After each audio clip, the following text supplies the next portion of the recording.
الحمد لله رب العالمين، والصلاة والسلام على أشرف الأنبياء والمرسلين نبينا محمد وعلى آله وصحبه أجمعين، أما بعد. فأعوذ بالله من الشيطان الرجيم. ومن آياته أن خلق لكم من أنفسكم أزواجا لتسكنوا إليها وجعل بينكم مودة ورحمة إن في ذلك لآيات لقوم يتفكرون. برادران اسلام، خواتین ملت، اللہ سبحانہ و تعالیٰ کی نعمتوں میں سے ایک عظیم نعمت شادی بیاہ بھی ہے، کیونکہ مرد اور عورت فطری طور پر ایک دوسرے کی ضرورت ہے، بلکہ دونوں ایک دوسرے کے بغیر ادھورے اور نہ تمام اور نہ مکمل ہیں۔ اللہ رب العالمین نے شادی کو اپنی عظیم نعمتوں کے بیچ گنایا ہے۔ ان خلق لکم من انفسکم ازواجا، اللہ تعالیٰ کی عظیم نعمتوں میں سے ایک نعمت یہ ہے کہ اس نے تمہارے لیے تمہارے ہی جنس کا جوڑا پیدا کیا تاکہ تم اپنی بیوی سے سکون قلب حاصل کرو۔ گویا بیوی سکون قلب کا ذریعہ ہے، اور عورت کو ہمیشہ یہ چاہیے کہ وہ اپنے شوہر کے لیے باعث سکون بنے۔ اور اللہ نے تم دونوں میاں بیوی کے درمیان مودت اور رحمت کا رشتہ قائم کیا ہے، بلکہ ایسا رشتہ ہے جو رشتہ کسی اور رشتے سے نہیں بن سکتا۔ اس میں غور و فکر کرنے والوں کے لیے بہت بڑی نشانیاں ہیں۔ لیکن یہ شادی بیاہ کی نعمت، یہ میریٹل لائف کی نعمت، خوشگوار ازدواجی زندگی کب قائم رہ سکتی ہے؟ جب دونوں میاں بیوی اللہ تعالیٰ کے احکام پر عمل کرتے ہوئے، اللہ کا تقوی اختیار کرتے ہوئے ایک دوسرے کے حقوق کو ادا کریں اور اللہ سے ڈریں اور اللہ سے ثواب طلبی کی امید رکھیں۔ انشاءاللہ تعالی ازدواجی زندگی کی خوشگواری کے ساتھ بڑے اجر و ثواب سے دونوں بہرہور ہوں گے۔ آج کی اس مجلس میں چاہتا ہوں کہ شوہروں کے حقوق کو بیان کروں کہ ان کی بیویوں پر ان کے کیا حقوق واجب ہیں۔ انشاءاللہ کسی دوسری مجلس میں بیویوں کے حقوق پر بھی گفتگو کروں گا۔ یوں تو بہت سارے حقوق ہیں شوہروں کے اپنی بیویوں پر، لیکن گفتگو لمبی نہ ہو اور زیادہ سے زیادہ لوگ اس کو سن کر استفادہ کر سکیں، اس لیے میں گفتگو کو سمیٹتے ہوئے مختصر کرتے ہوئے چند اہم حقوق کی طرف اشارہ کرنا چاہتا ہوں۔ اس میں بنیادی طور پر پہلی بات یہ ہے کہ عورت پر واجب ہے کہ وہ اپنے شوہر کی بات مانے، شوہر کی اطاعت کرے، فرما برداری کرے، بشرطے کہ شوہر اللہ اور اس کے رسول کی نافرمانی کا حکم نہ دے، کیونکہ اللہ رسول کی نافرمانی کے کام میں کسی کی بھی اطاعت نہیں ہے۔ اگر شریعت کے مطابق حکم دیتا ہے، جائز حکم دیتا ہے، تو عورت پر واجب ہے کہ وہ اپنے شوہر کی اطاعت کرے۔ نبی کریم صلی اللہ علیہ وسلم نے عورتوں کو ان کے شوہروں کی اطاعت پر ابھارا اور فرمایا کہ شوہروں کی اطاعت تم عورتوں کے واسطے جنت میں داخلے کا سبب ہے اور جہنم سے دوری کا ذریعہ۔ برخلاف اس کے اگر نافرمانی کرو گی تو جنت سے دور ہو جاؤ گی اور جہنم تمہارا ٹھکانہ ہوگا۔ مسند احمد میں حسین بن محسن رضی اللہ عنہ سے روایت ہے، وہ کہتے ہیں کہ میری پھوپھی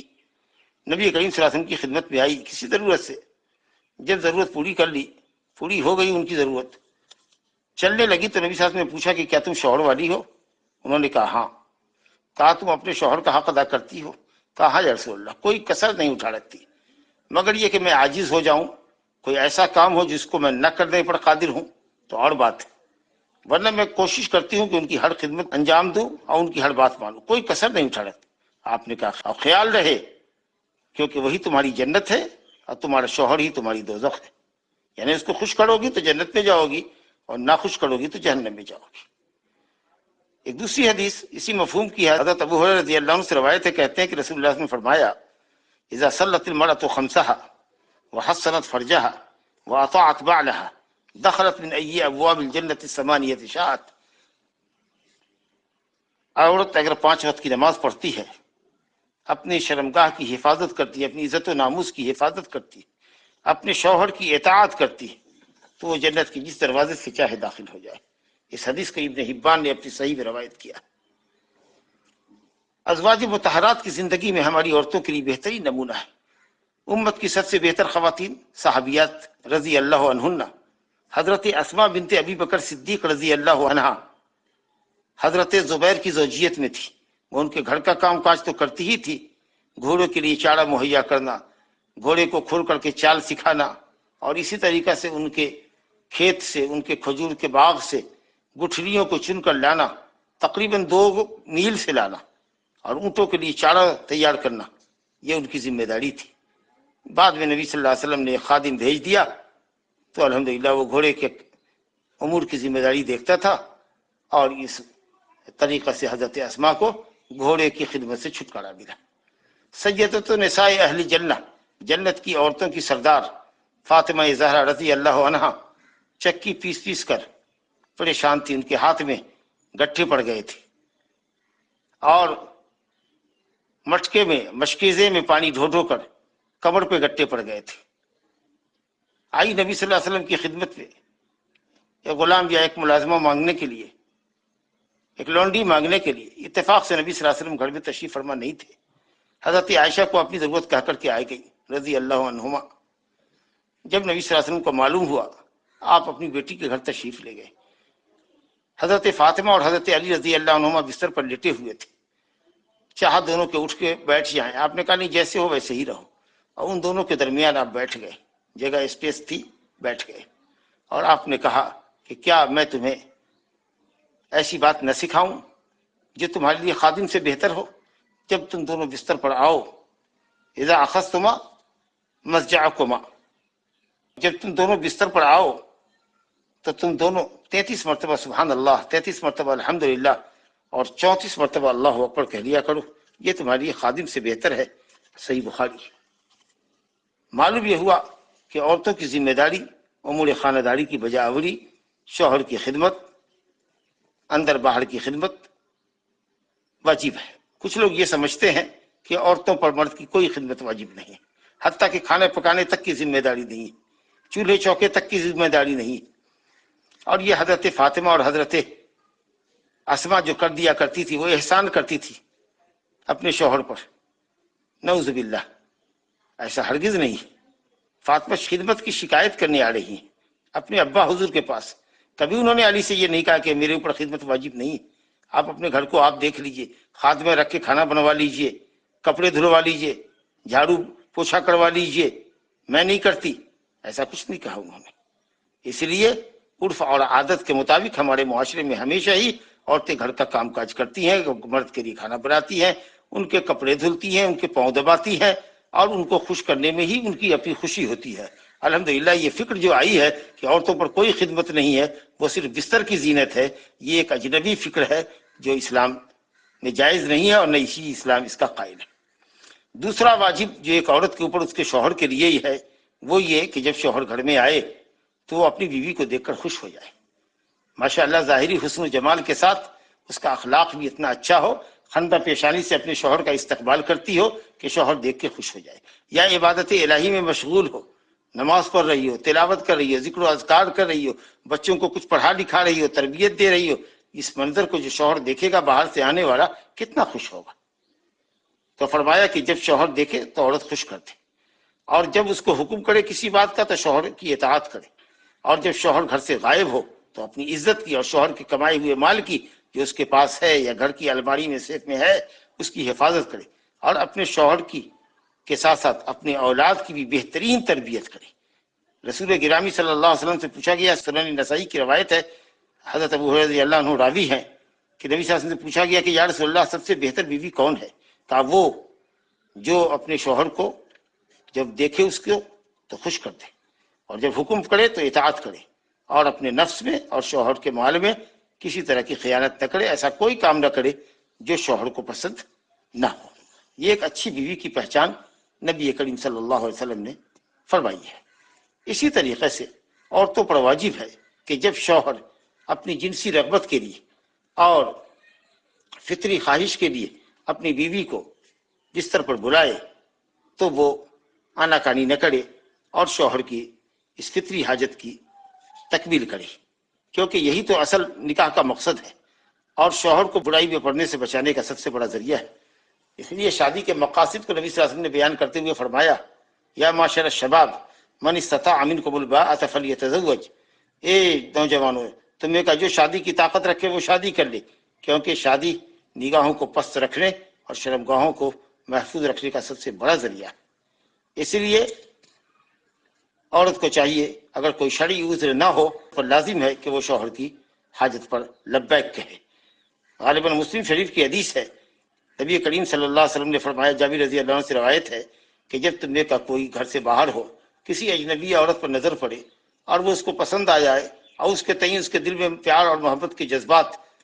پیدا ہو جائیں، تو اس مرد کو چاہیے کہ وہ اپنی بیوی کے پاس آئے اور اس سے ہم بستری کرے، کیونکہ اپنی بیوی کے پاس آ کر ہم بستری کرنا اس اجنبی عورت کی چاہت کو دل سے نکالنے کا ذریعہ ہے۔ اسی طریقہ سے بخاری شریف میں اور مسلم میں حدیث مشہور ہے کہ اذا دعا الرجل امرأته الى فراشه فابت فبات غضبان عليها لعنتها الملائکة حتى تصبح، اگر مرد اپنی بیوی کو اپنے بستر پر بلاتا ہے اور وہ انکار کر دیتی ہے بلا عذر شرعی اور شوہر ناراض ہو کر سو جاتا ہے تو اللہ کے فرشتے صبح تک لعنت کرتے ہیں، اور پھر اس لعنت کا سلسلہ جاری رہتا ہے جب تک کہ وہ عورت اپنے شوہر کو راضی نہ کر دے۔ اس لیے یہ ایک اہم ضرورت ہے انسان کی زندگی کی اور شادی بیاہ کے اہم ترین مقاصد میں سے ہے۔ اس لیے اس حاجت کی تکمیل میں عورت کو کبھی آناکاری نہیں کرنی چاہیے، بلکہ نبی صلی اللہ علیہ وسلم نے تو یہاں تک فرمایا کہ اگر عورت تندور پہ ہو روٹی سیک رہی ہو اور اس وقت شوہر بلائے کہ چولہے کو بند کر دو، آ جاؤ ہمارے بستر پر، یا شوہر اگر سواری پر چڑھ چکی ہے اونٹ کے اوپر، جس پر پالان شتر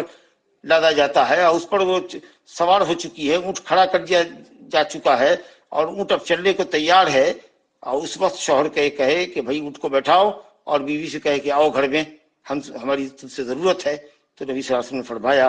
کہ وہ اترے اور جا کر اپنے شوہر کی دعوت پر حاجت کو پورا کرے اور اس کی ضرورت پر لبیک کہے۔ اسی طریقہ سے عورتوں پر یہ بھی واجب ہے کہ شوہر کے سامنے کبھی اونچی آواز میں بات نہ کریں اور شوہر پر کبھی دھونس جمانے کی کوشش نہ کریں۔ بہت ناقابل اندیش عورتیں ہوتی ہیں جو اپنے شوہر پر دھونس جماتی ہیں۔ اللہ تعالیٰ نے مرد کو عورتوں کا نگراں اور قوام اور حاکم بنایا ہے۔ اللہ نے مردوں کو عورتوں پر فضیلت بخشی ہے، الرجال قوامون علی النساء،